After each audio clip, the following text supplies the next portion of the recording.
Hello and welcome to the Ep132 podcast. I'm your host, Justin McRoberts. This episode of the podcast takes us deeper into the ongoing conversation here at the Ep132 podcast at the intersection of psychotherapeutics and spiritual practice, this time with author, pastor, speaker, leader, coach, Nicole Unice. I think you'll pick up in the conversation that well, we haven't had a truckload of conversations. We've actually been trying to have this conversation for quite a while. I definitely find in Nicole Unice a kindred spirit, not only because of our affinity for young life and for kids, but even in the sort of odd gravity we both feel towards the word pastor and a love for the institutional church. She lives in Richmond, Virginia, although she speaks all over the country. And her most recent book, the one we'll talk about in the conversation, is called The Miracle Moment: How Tough Conversations Can Actually Transform Your Most Important Relationships. I really enjoy the way she enters into relational dynamics at a granular level and is hyper practical about her approach to people, her approach to ministry, to philosophy. I enjoy this conversation. I think you will as well. How much of what's happening in your life right now is what you planned? Nothing. I know. I really did think the pastor was like, that was it. That was the end of the road. I was like, I found my thing. I was going to do the thing. Your book was super helpful to remember, we do jobs and we have work, and actually the work of being a pastor is no different than this job. It's just a different title and a different. Did you, when you set out, was because you're like publicly, you have this kind of twofold, well, my experience of you kind of twofold thing where it's like pastor, counselor, therapist person. So pastor and then counselor, therapist person, like you exist in this intersection. Was the plan, I'm going to pastor, and then therapy was, So I was a therapist because it did not feel like there was any way to be a female in ministry in the year 2000. Like I didn't know one person. You're joking. In the South. So you were in ministry and you're like, I can't figure this. You wanted to be in like church. And also let's like zip way back, and like I'm a West Coast soul. I grew up in California I was a military brat, but this Southern evangelical culture is very foreign to me, but I live here. And I'm 22 years old and I'm in seminary. There's not one female in any of my classes, and I'm a pragmatist. And Dave and I are like, why are we spending $50,000 on a degree that you literally are not going to be able to use? So, but that was the Lord's plan, because God was like, hey, baby girl, why don't you come be a therapist for a while? Learn a few things about people before you open your big mouth. So I spent like 10 years as a therapist before I then ended up in the church. And then your drive was to pastor and care for people spiritually. I mean, I just knew I was made to lead, and knew I probably did know that I was like a teacher. But being an encourager and a counselor was like I could make money and have boundaries and be a professional. So anyway, yeah. Talk for a minute about so you said, and I resonate with this. I don't live where you live, but I resonate with this up to a point. I still live on the West Coast. I win. And I know you do. I know you live on the West Coast. I do want to visit you. I know I do. I probably come to California like 3 times a year. I just find my way there no matter what. So I was just in Nashville, Tennessee, which is a different version of the South. It's the new South. Mm-hmm. And 60% of the people, I think stats now, aren't from Nashville, much less Tennessee. Right. Why? And so let's talk about home for a minute. Yeah. West Coast feels more home to you. You live in a place. So when I say the word home broadly, what does home mean to you? And in that context, why do you live where you live? Yeah, great question. So there's a saying in the Army, which is home is where the Army sends you.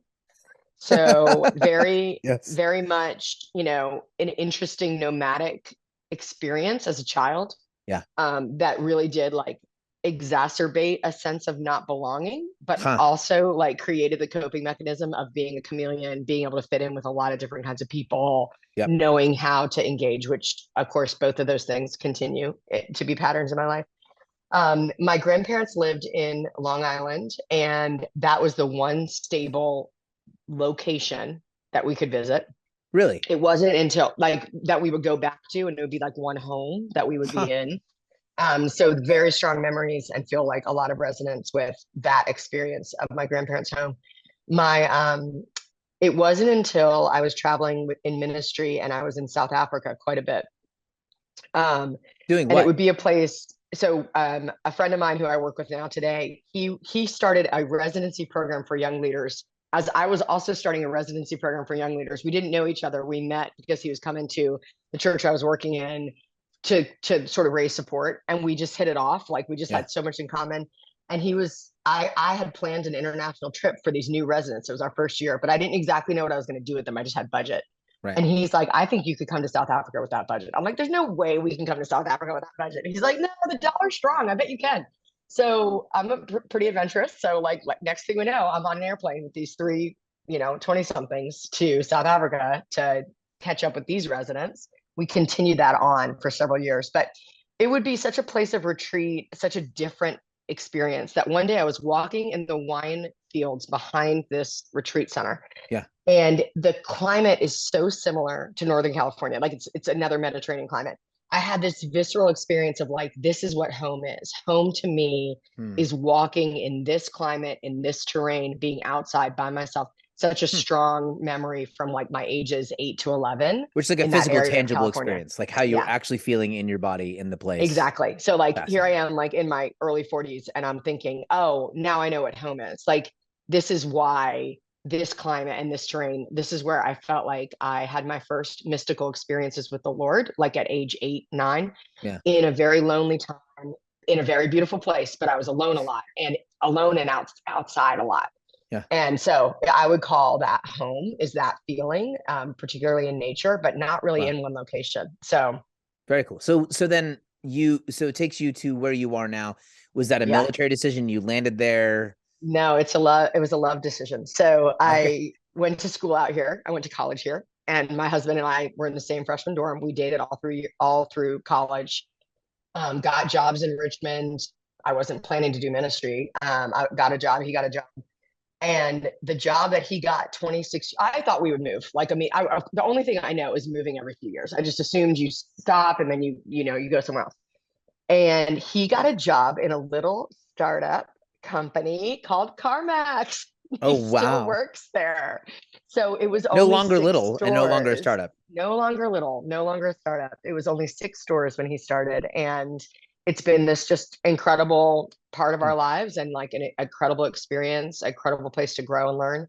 And so about 10 years ago, I realized, oh, we're not actually going to move. Like, we're not going to move. Like, CarMax home office is here.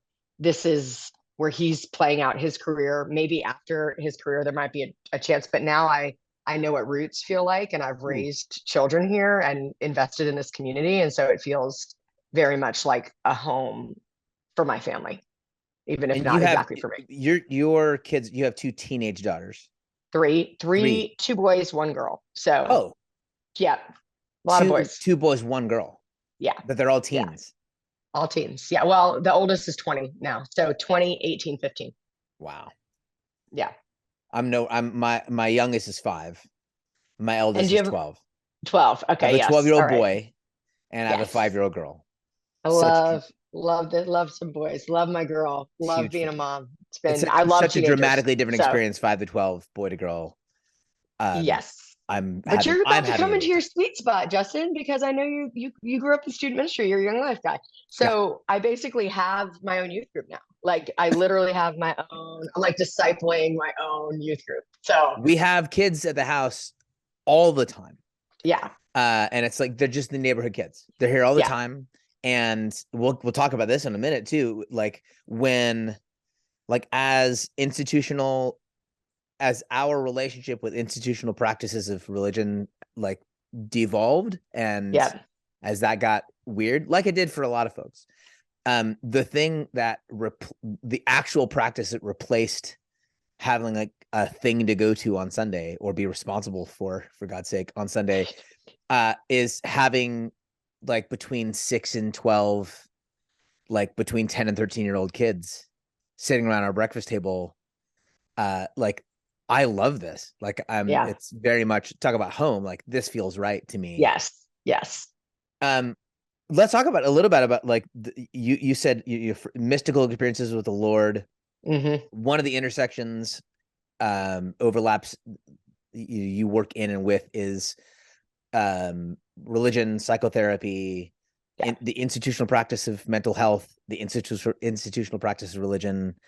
Do you tend to lean, how should I ask this question? Do you tend to lean one way or another? In other words, do you come to the doorway of religious practice through like the lens of mental health, or do you tend to see mental health in the context of religious practice? Like how does that play out? Like for you personally, as you're working out your life, is it more, do you lean one way or the other, or like how does that actually play out? Yeah, I mean that's such a good question. I'll answer it with a story Please. to see if this helps. So have you heard of StoryCorps or One Small Step? No. StoryCorps is this national movement to capture living testimony of people's experiences. It's logged in the Library of Congress. So you and I could have a StoryCorps interview where I talk to you about your experiences with forgiveness, like as my friend, and then it would be logged. And also it's kind of they like grab the metadata and they use it in all these different ways. And NPR has a StoryCorps interview every Friday. That's okay, cool. Published.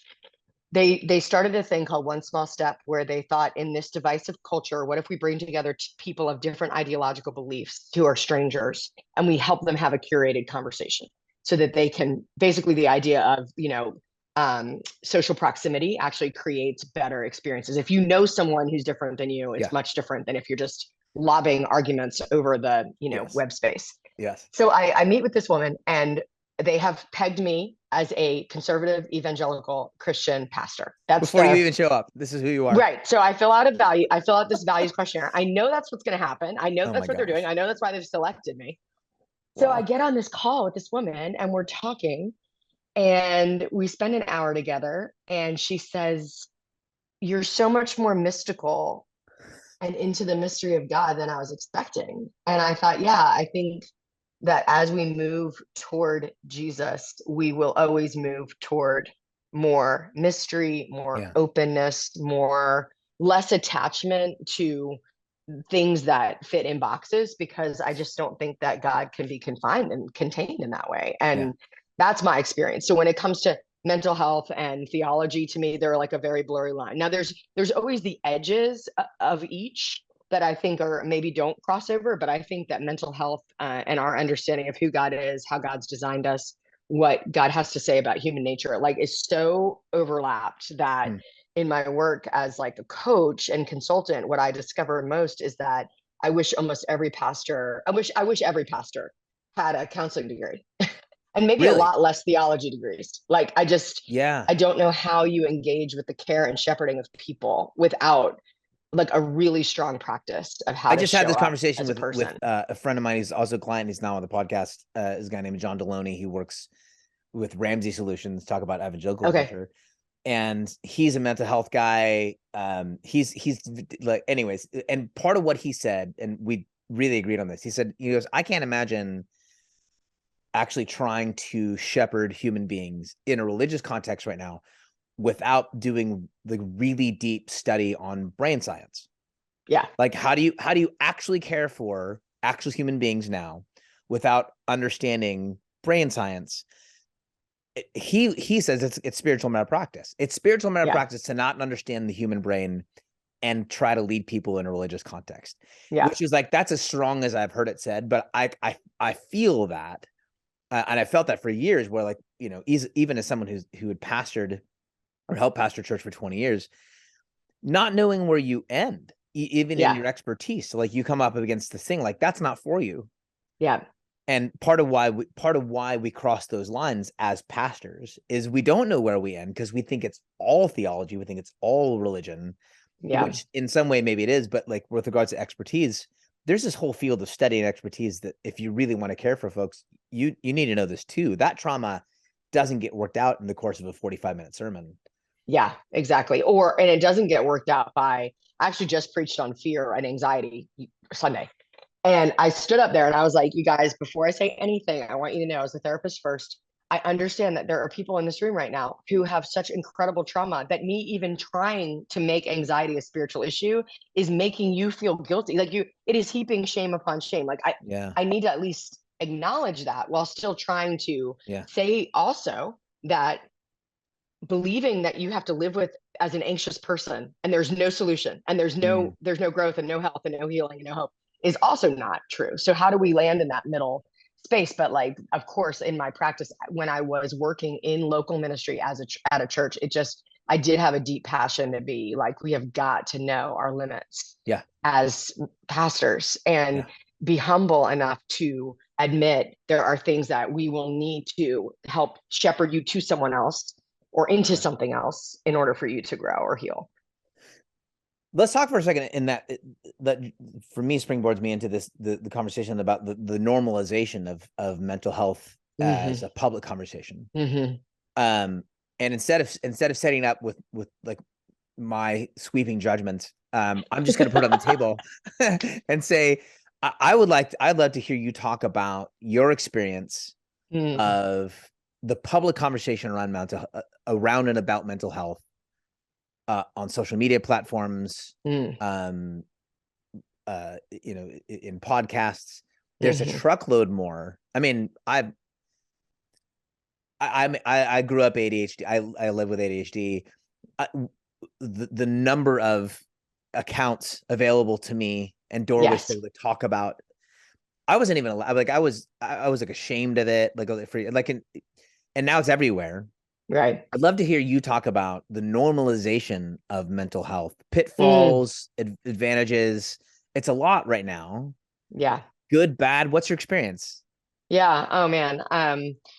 Gosh, these are such great questions, Justin. I'm like, oh.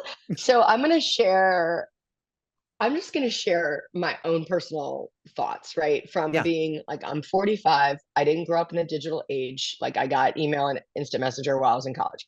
And it was magic. It was magical too. It was magic, It was magic. I know. It was totally like, magical. I did the thing. I watched Bravo with my roommate on a TV. Like that's what we did, So I just help level set. Like, but there's some things that are always true about human nature, right? So on the one hand, I absolutely love the mental health conversation. I just love it. I love that people who are celebrated as people who have their lives put together, celebrities, athletes, whatever, are open to say, I struggle with depression, I struggle with anxiety. On the one hand, I'm like, this is amazing. I'm so glad for this conversation. I love everything about this, particularly the part where people who maybe are idolized or set up as above others are willing to maybe humble themselves and speak openly about addiction, about all those things.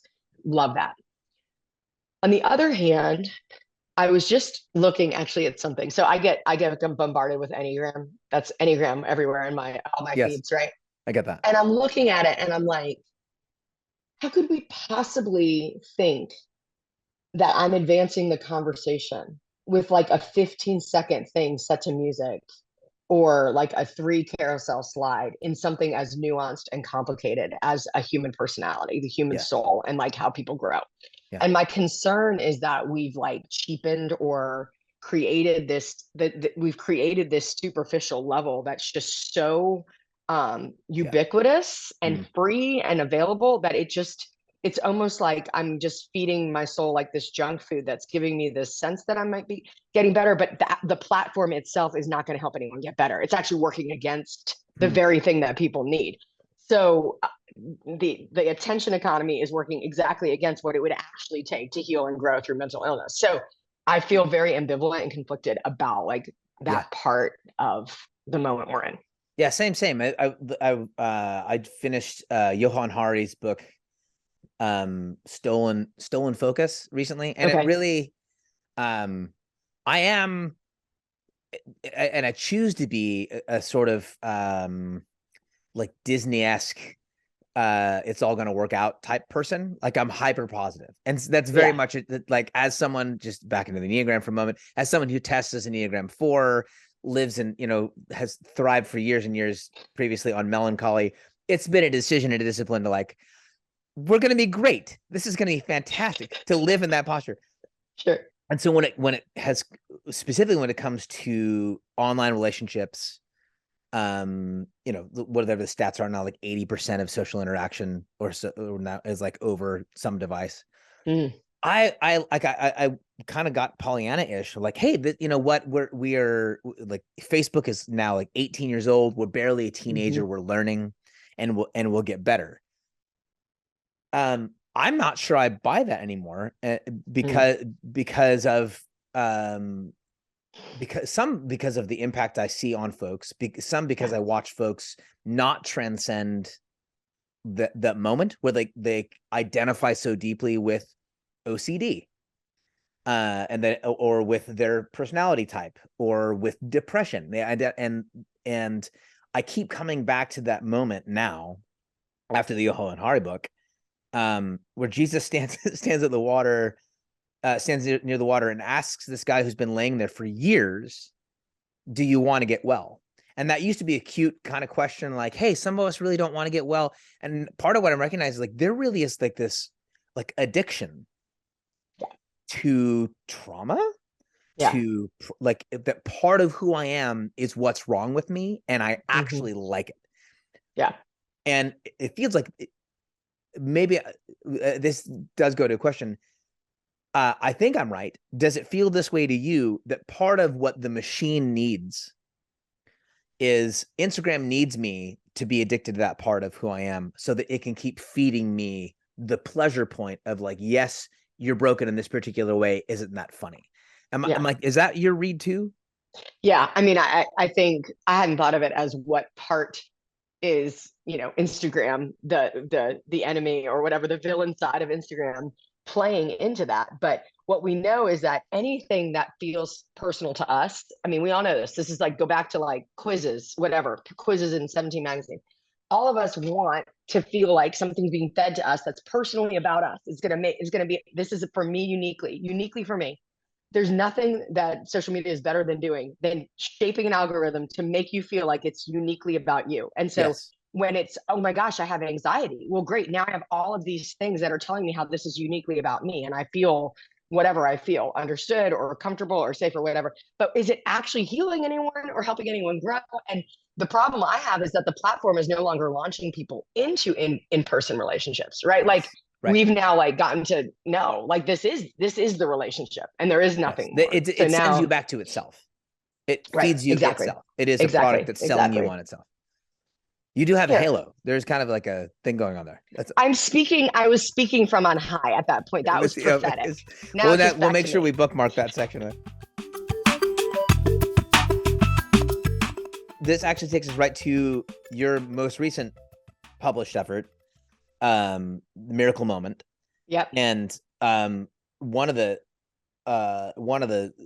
bits you write is when you talk about hope, because that's the thing. I think it's the word I'm using to speak at what seems missing in the conversation about religious trauma, about mental health, is a kind of hopelessness. It's not even like, hey, things are broken, oh my gosh, this isn't awful. It's more like, you're broken isn't that funny. Like, you're broken isn't that neat. Isn't it fascinating how your OCD keeps you from, like, it's just fascinating. It's just interesting, which is like the worst form of hopelessness, which is like, how neat. And you write about hope. You said, hope means that what feels broken and useless today can become powerful and helpful tomorrow. Hope means that what's messed up can be restored. Hope means we can approach our mistakes with curiosity, persevere through the chaos, celebrate small change, and believe in more. This is kind of towards the heart of your book, is in the recognition of these moments. You call it the sort of miracle moment of recognition. How do you coach, train, move people? How are you different than Instagram is the question. How, in what way do you differ yourself? But like, how do you move someone from the recognition of like a sincere recognition of like ill patterns, or like, or something like ADHD, where it's like, this is actually just chemically, societally, emotionally part of who I am, towards hope for change? What does that look like in practice for you? Yeah. I mean, I think that, when I think about the piece of all of that relationship toolkit that is Miracle Moment, the piece that I come back to again and again, that I find myself when someone comes up to me after I preach or retreat or something, and I'm like, here, can I just tell you one thing? Like, it's just one thing for you to know. And the one thing for me is hope for a preferred person that you want to be. Like, I feel like what we've lost in our culture in this apathetic, like, acceptance, but not the best kind of acceptance, this sort of like settle, I'm going to just settle that this is as good as it gets. Yeah. I just feel like that's what a lot of people are like. I'm settling that I'm going to make this TikTok video about my OCD morning routine, and that's as good as it's going to get. Right. Yeah. It's like the dark side. It's okay. It's okay to not be okay. Like it is. Yeah. Yeah. Just don't it stay. is. Yeah, exactly. And, but to me, it's like, Justin, like, what do you want people to say about you at your 90th birthday party? Yeah. Like, what do you, not your job, not your accomplishments, what are the words that you want said about you? And it's like, if people can get their hearts ignited around the person that they actually want to become, it's about giving them the vision for who they want to become and handing them back their agency to begin to move and work toward becoming that person. Like that's what I'm obsessed with. This is the reframing. And this is a lot of why I like what you do is the reframing is around like whole personhood, as opposed to like, again, the over identification with what's wrong with you. So Eugene Peterson, I think it's in the book The Pastor, which is one of my favorite books of his. Oh, I love that book so much. And part of his critique of mental health culture and of psychotherapy is, and he doesn't mean it as a negative, he just says, here's a limitation of the thing. And whether he's right or wrong, I don't know. But his critique was that in psychotherapy, you are what's wrong with you. The relationship you have with your therapist is predicated upon your dysfunction. Right. Part of what really works for me in terms of how you do what you do is that is an element of becoming healthy, is the recognition of like, this hurts. This ouch. Yeah. But framing, like, if this is not okay, it's only not okay in like, that is a shadow of like what good would be. If this is unhealthy, then you do have some clue as to what health would look like. And years ago, we did an event here in Concord with some folks who were working with Facebook and Google and Twitter, and they're taking them on these like analog retreats where like they were getting people out of Silicon Valley to go. It was funny. It was like, where the church has been doing this for 1,500 years, but thank God there's someone in Silicon Valley. Like take them away, you put down your devices, and like all the games are hands-on. Yeah. And sitting on the stage with the person who ran this thing called Digital Detox was a guy named Mark Laberton, who was the president of Fuller. And Mark listened to this person presenting, like, there are all these issues with what tech is doing to people, et cetera. And Mark said, really lovingly and caringly, because he's brilliant at this, he says, the thing that ends up missing from your conversation is a vision for what health actually looks like. Mm-hmm. Like we missed, like, this is what a healthy person actually looks like. That vision doesn't stem from psychotherapy. That's a religious perspective. Like this, like health in it, like this is what full humanity looks like. That's a religious ideology. That's like a religious vision. Yes. Yeah. I mean, that is where we get into like a belief system, right? So go back to circle all the way back to our beginning conversation about Jesus standing by the beautiful pool and asking this man, do you want to be well? Jesus comes and gives a picture of what good life looks like. Like, this is the kingdom of heaven. This is what it looks like to operate in perfect communion with your spiritual parent. This is what you would be like. Then he says, do you want to get well? So like, it is those two things. It's vision and agency that I think are missing in maybe a more traditional evangelical like culture that to me is like what this thing's all about. Like that's what Jesus is all about.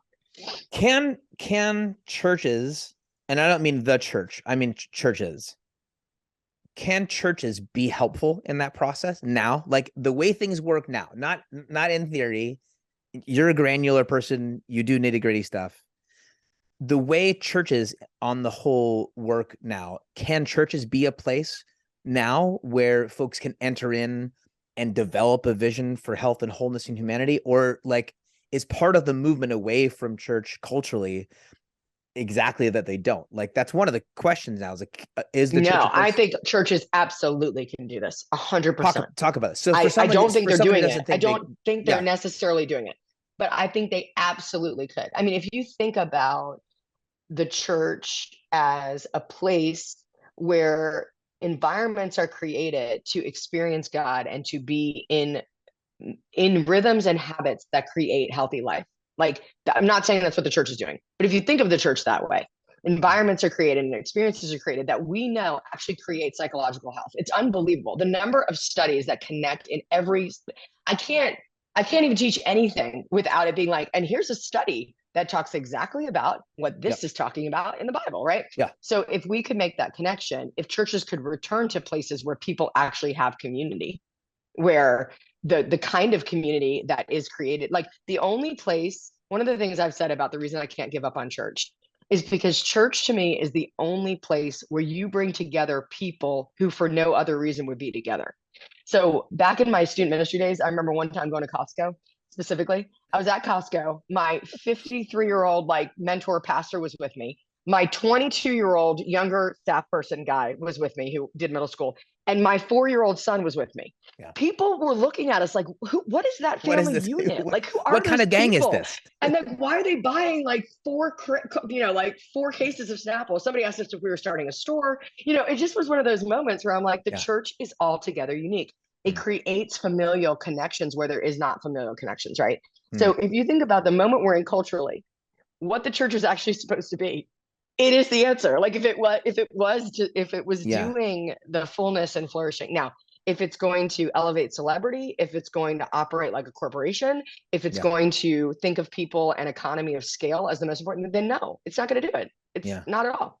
It's going to be completely eroded and It is the thing corrupted. that pops up for me oftentimes when, and it pops up as a sadness when I'll Yeah. read studies, or I'll read, I don't know if you've read, I keep referencing that they're in my head, the Johann Hari books, the one called Lost Connection.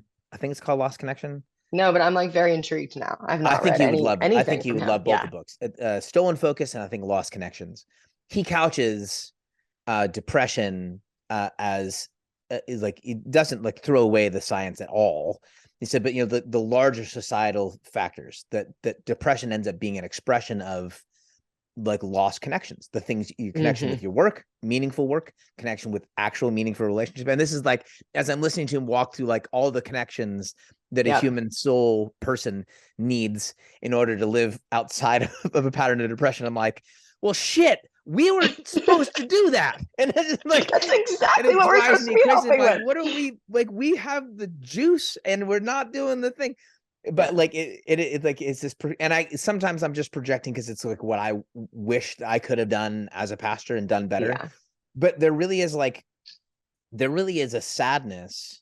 I experience a sadness when I hear these really articulate critiques of what is amiss in the human soul, or among kids, especially now, societally. And then I look at the thing that, and I'll do the big capital W for just a second, the thing that we have become mechanically, the machinery we built instead of the other thing that we like were asked to do. It grieves me. It like drives me crazy. You vocally keep going back to like, this thing is important. Is that part of a mission for you? Like is like trying to keep people from just bouncing on the thing, like helping people reconnect with communities church-wise? No, yeah. I'm in such a a place of personal transition. Maybe like you. I mean, I came to a time about 5 years ago where I was like, I'm not living in my own personal values. I have to finish well with my kids. I have to. And that led to a whole series of decisions and difficulties. But when I have 18-year-old girls around my kitchen counter, or we started Young Life at our kids' like nerdy school, they always said it would never work. Surprise, we prayed about it for 2 years, and all of a sudden we've got staff and 30 kids in our house on a Thursday morning. Fantastic. And I'm like, no, like the hope of Jesus will always advance. Yeah. I have to be okay and grieve my place in it, and really humble myself to say, like, my place in it might be showing up at these sports games and making breakfast for these kids and elevating these other volunteers into these roles outside of an institution, really. I mean, just really in the mix of life. Yeah. So yeah, I don't, to be continued. I'm Yeah. sort of in this like Same. pause. But I keep looking and I keep asking God, but what are you opening up? Yeah. Because I'm not wearing that title. Yeah. What are you doing because I'm not in this shepherding this flock in this particular way? And Yep. what keeps coming to me is tons of people I keep marrying, I keep officiating their weddings, tons of people who are like, can you just talk to me? Tons, you get all Yep. of this like 100%. freelance stuff. Freelance This pastoral work. freelance, yeah. Yes. I tell people that Totally. I'm actually a freelance pastor. That's what I do. I'm a free Yeah. agent. So, which is funny, in my denomination, my actual title is teaching elder out of bounds, which, as a rebel at heart, That's in the title. Yeah, out of bounds. It's exactly. So I'm like, great. it's like, me. That is what I am. I am out of bounds. Like, what's Nicole doing? We don't know, and we're not in charge of it. We have no idea, actually. She's not in our. I don't know. She's out not of bounds. In bounds. Okay. Yeah. So yeah, I think we'll see. And sometimes I'm like, Lord, are you going to do something? Am I going to be like a 75-year-old grandma who like starts a church? Maybe. I don't know. We'll see. Maybe. Who knows? The weight of the work you do, the weight of the conversations you're in, like what does your health practice look like? So I'm leaning away from the question, like, how do you stay healthy? Because it ends up, because the predication of that is like you're on the precipice of falling healthy apart. And someone pointed out to me, I was like, oh, I don't mean to say that at all. But like, so talk about your health practices. The book I sent you of mine is about this, the rhythm and tension between work and rest, that like you, like I do, I love the work I do. Yeah. And there is a fullness of life that I experience in my work. There's a connection with Christ I experience in my work that I wouldn't experience otherwise. I've learned to be met by God in rest. But there's this sort of rhythm and tension. I've had to work on the rest practice. What does your rest practice look like? What is your like life pattern look like in health? Yeah. Oh, and I resonate so much with everything that you wrote. It's really interesting when you really sensed closeness with the Lord in your work, and can kind of slip away from like, what does it mean to just rest in God and rest with God? What does it mean for God to speak to me in a way that I don't need to like package up and give to somebody else? So that's been a real place of growth, I'd say, in the last few years, and a place I'm still growing. And I will always, it's always going to be a tendency, right, to overwork, to over identify with achievement. Absolutely. But a couple of things that are really important to me. I'm more mindful of looking at my schedule ahead and not getting into a pattern where I go 2 weeks and I have work every day, or looking ahead and being like, okay, I know myself well enough to know that if I'm going to preach on a Sunday, I'm actually going to be pretty emotionally low on a Tuesday. Yeah. So what am I going to do to care for myself, knowing that that's coming? Like, how could I not be surprised by that? How could I like let it be okay to take a nap that day? What do I do to change my practice to actually show compassion for my own soul? Because my mind and heart will outpace my body like nonstop.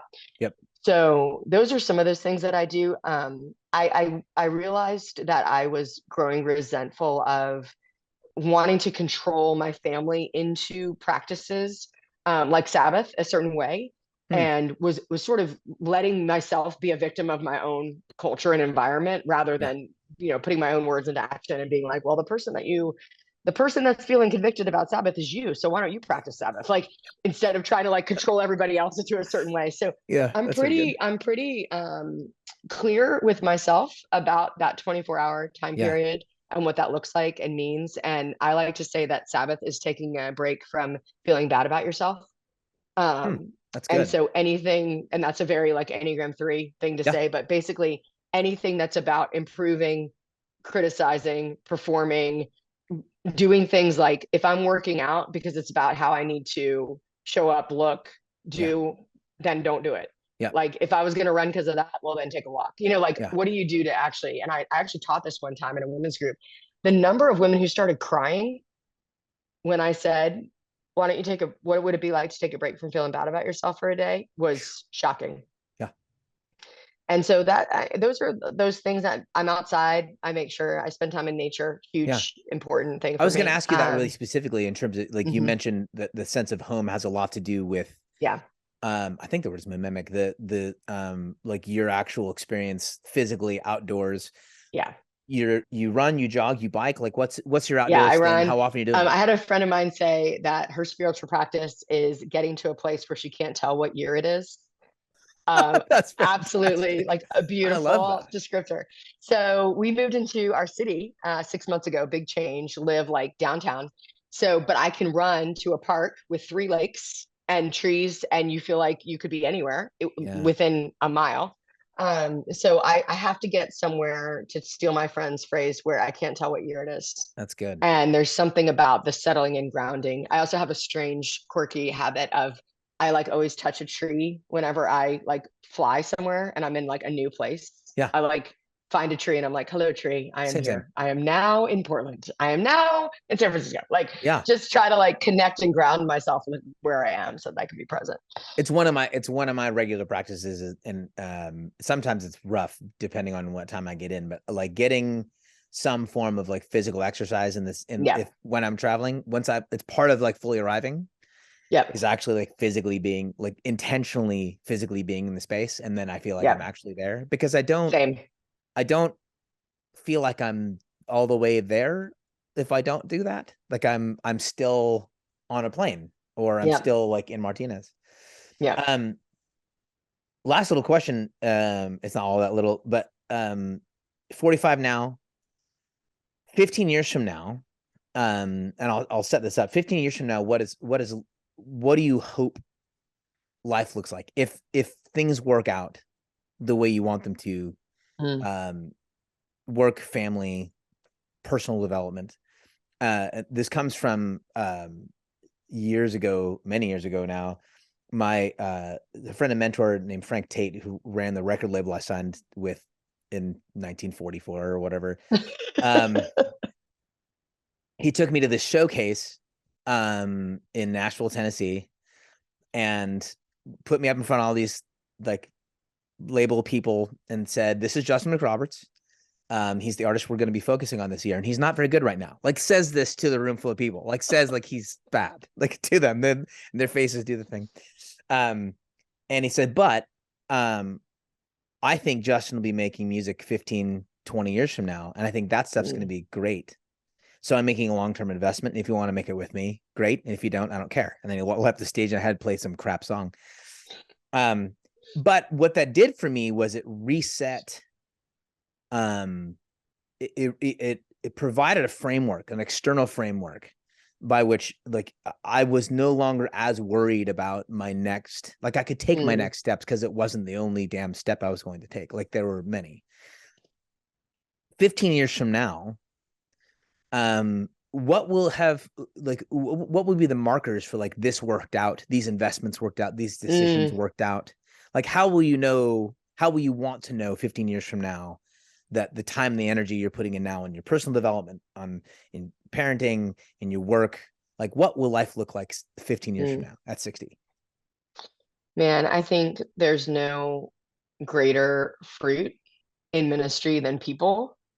So 15 years from now, I hope, like, first of all, like almost all the work I do involves partnering, like with people who are younger, I think for sure.